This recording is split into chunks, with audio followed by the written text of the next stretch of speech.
What's shaking, folks? Back with another reaction, back with some more Strung Out. And we're returning to the Element of Sonic Defiance 2000. Thank you again, and as always, to Polly.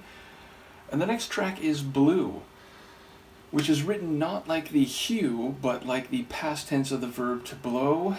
In that regard, I don't quite know what to make of it. It's an especially opaque single-word title, and even single-word titles more broadly are difficult to get a read on in advance. And fair to say, Strung Out's lyrics are very psychologically, psycho-emotionally dense and, multifaceted to unpack, so I'll just try to see what I can catch on a first listen, and then we will check the lyrics afterward, as I've been doing in the Strung Out deep dive. So let's give it a listen. This is Strung Out. The track is Blue, B-L-E-W, from their 2000 EP/album, The Element of Sonic Defiance.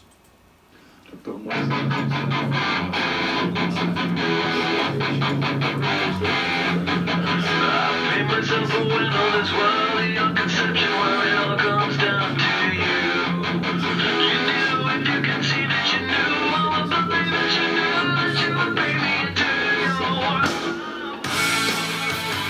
I gotta watch my mind, gotta get you out of my mind. You call it something to say, you call it something to lose, you call it anything but the truth.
the rest of the future now, that from now on there'll simply be all these robots walking around, feeling nothing, thinking nothing. And there'll be nobody left almost to remind them that there once was a species called a human being, with feelings and thoughts, and that history and memory are right now being erased, and soon nobody will really remember that life existed on the planet.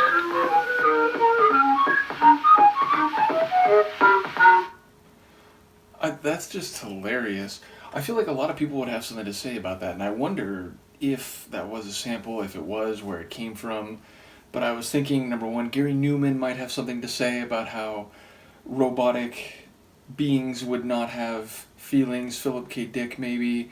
But in another way, given the multifaceted and very rapid onset infusing of AI into nearly every aspect of human society these days, it feels like maybe that's particularly relevant in 2025, more so than when it was written in 2000. Although I say written meaning the song. That sample could be like from a 1960s movie, when fair to say, like late 50s, early 60s, there was a lot of sci-fi movies about like, humans are going to create robots and then it's basically we're done. We're going to get annihilated the next day. And of course, later franchises, Terminator perhaps more famously than any other, they explore those ideas and those possibilities. But it's weird because the songs seem to be about two people. Now, maybe you could extrapolate that to the idea of like a feeling being versus one who's just kind of an automaton and saying words such that the other person feels suffocated. I believe there was a line in there about like a suffocation of words, and it sounds like the narrator is like struggling and trying to get through, and he's in sort of a dark place, and the other person may have like left or told him a bunch of things that turned out to not be true, and he's trying to sift through what is true, what is not true, but he doesn't want to let go of the feeling of the other person, it sounds like. So again, maybe some of those lines you could interpret in the context of like a genuine biological human and then a person that is entirely mechanical or automated. But either way, it felt like, as I was hearing it, a song about two people who maybe were in a relationship, maybe they just were good friends, people who knew each other well, but then it turns out that the narrator's sense of what it was is different than what they felt previously. So again, the past tense blue may be having relevance in that regard, but I do feel like we heard reference to the color blue and red, and I want to say gold. So yeah, it seems like hues and shades of color representing different things, different feelings at least, different experiences was maybe part of this. So I will say the whole time I was hearing this background like feedback, not just like overt feedback, which I think we did here, especially in the latter stages of the tune, and even like one of the guitar parts seemed to like deliberately let feedback kind of ring, but there was like spoken word vocals. Now I'm thinking of, what is it Matchbook? I think it's Matchbook, where there's like a part near the end where you can like hear this like movie or something. There's like dialogue that's sort of like a cacophony in the background. This was a little different in that it was sort of stretched out throughout the track, and it wasn't quite as intense and dissonant as it gets in that other tune of theirs, but it definitely felt like there were some spoken word lines, maybe from like a sci-fi movie, maybe it was a robotic voice or something like that. But yeah, ultimately I heard like this backing track behind the song itself. I did like the way that the verses, the vocals were sort of like that megaphone filtered type voice, and it was a bit more low-key. Like, it was never, calm. It's a tune with a lot of energy, heavy guitars, but it's not especially fast, especially by their standards, where they can, they've had a number of tunes that are very fast. This one was not quite that, and it even, in the chorus, more on that in a moment, but in the chorus it almost had like this stagger, like it was, trying to rhythmically get over like an impediment and move on beyond it, which again, maybe there's some conceptual meaning there.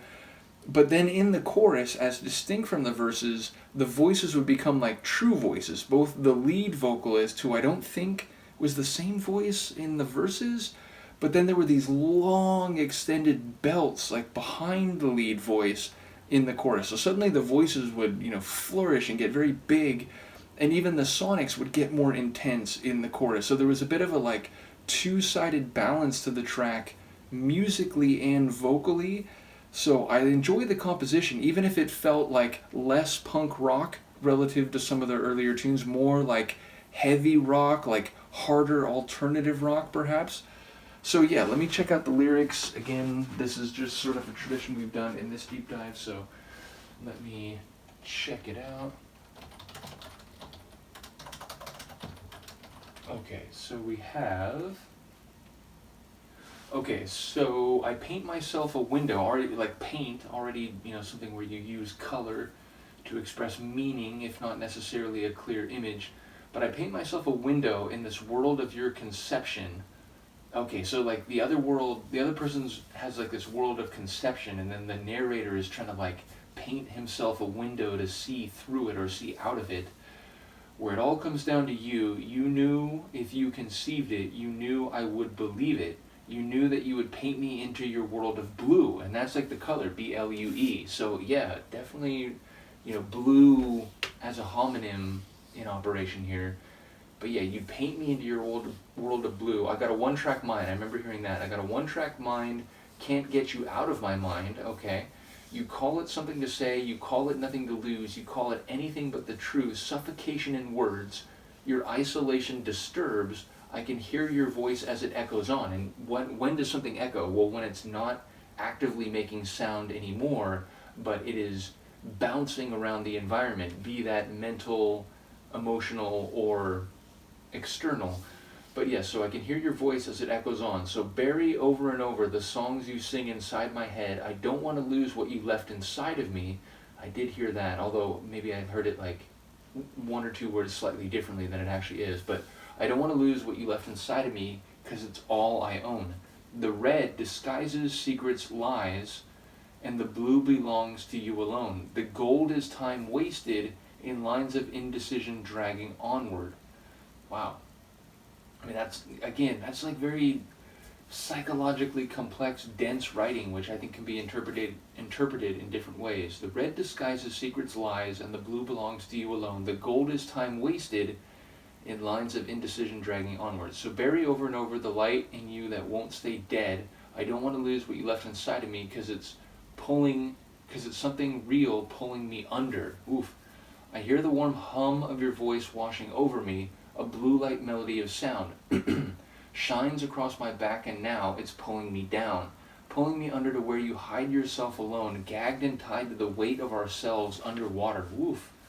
Well, I won't forget this loss, the shame of regretting. Out the lights, and sit in darkness while I try to make it through. Yeah, okay, so I heard that last part.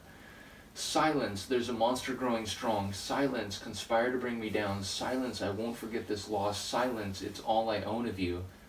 And then instrumental break, and then spoken outro. Scientist, this is the beginning of the rest of the future now, and from now on there will simply be all these robots walking around, feeling nothing, thinking nothing, and there will be nobody left almost to remind them that there was once a species called a human being with feelings and thoughts, and that history and memory are right now being erased, and soon nobody will really remember that life existed on the planet. I wondered, with them including that here, it almost feels like maybe they did write that part and the vocal was recorded just to sound like one of those old sci-fi movies. Because normally you wouldn't expect them to put a sample here in the lyrics. Now again, maybe it really is a sample and it's just because it's so clearly spoken that they included it in the lyrical listing. But yeah, again, I feel like some of my thoughts are maybe in the right direction.